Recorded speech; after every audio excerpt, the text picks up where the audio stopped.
print and digital must coexist in order to survive. Lucky editor-in-chief Brandon Holley talks to us about what she's learned from working in both fields. This is Media Beat. Look, things change. Anyone with a camera and a computer Right is now, a good so we idea. should pay attention What's to the where user they value are. proposition? May evolve. So one thing that Lucky is doing now, Brandon, is you've launched an initiative with bloggers. You've reached out to them. You've got your Fashion and Beauty Bloggers Conference. What's the benefit to bloggers from joining that initiative? Well, so we have a relationship with bloggers that's a bit different. A lot of folks are doing affiliate networks. Ours came about over a year ago. We wanted to bring bloggers into the magazine, not just sell ad space against them, because a lot of people do it just to accrue traffic. Ours is, fashion blogging to me is the most exciting thing that's happened in publishing in decades. It's really created a new tier of content, and you can either separate yourself from that content or you can bring it in.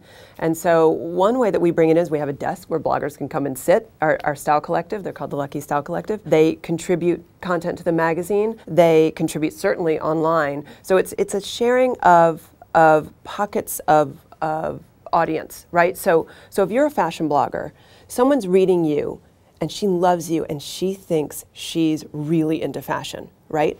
She's now taking articles that she's read from you and she's passing it to her friends. So I'm not just interested in the blogger, I'm interested in her readership, but also that pass along readership that is tenfold the readership. So those are my ladies. I'm not going to find my reader probably sitting on the back of a CVS newsstand somewhere. I mean, hopefully I will, but that kind of marketing is not that effective. I want to go where people are living, breathing, talking about fashion and beauty, and fashion bloggers for me are a great way to do that. And they are so receptive when someone wants to work with them. So we're playing kind of a role with them where we're introducing them to brands. Because right now brands like, you know, beauty brands and fashion brands are kind of using them, they're starting to evolve a little bit, but they're kind of like a one and done, like, you know, here's a tube of lipstick, blog about me, and that's it. And they say, okay, great, pay me $5,000.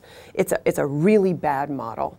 So we're trying to think of what are the bloggers doing that they could do better? What are the brands doing that they could do better? And we're kind of the conduit in between to sort of make those relationships happen a little bit better. Because when they can quit their jobs and they can become bigger, we become bigger. And you bet on the web really early. You went to Yahoo Shine before you came to Lucky. What are some things that you learned from working in that vertical, targeting women online, that you bring now to Lucky, and vice versa? I started learning it at Jane. We did a thing called the Breast Guide, where women could upload images of their breasts, not their faces, and not sexy, but just so women could see different. And it went hugely viral. The community was great. Women were really positive about seeing other women's bodies. And so when Jane shut down, I made a decision not to go back into print, because I'm the kind of editor who likes to have reader response. So, you know, when you make a magazine, you send it out into the world, and maybe you get some letters back.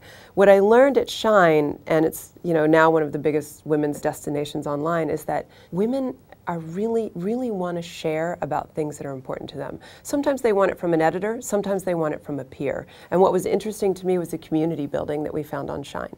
So now that you're back on the print side, have your views about the health of the print industry changed? Yeah, I mean, I always think that print is healthy. It's just what print was doing at the time wasn't as interesting to me. Now it's interesting with a brand like Lucky, again, because it's not all things to all people. It's more of a very focused, passion, enthusiast kind of platform.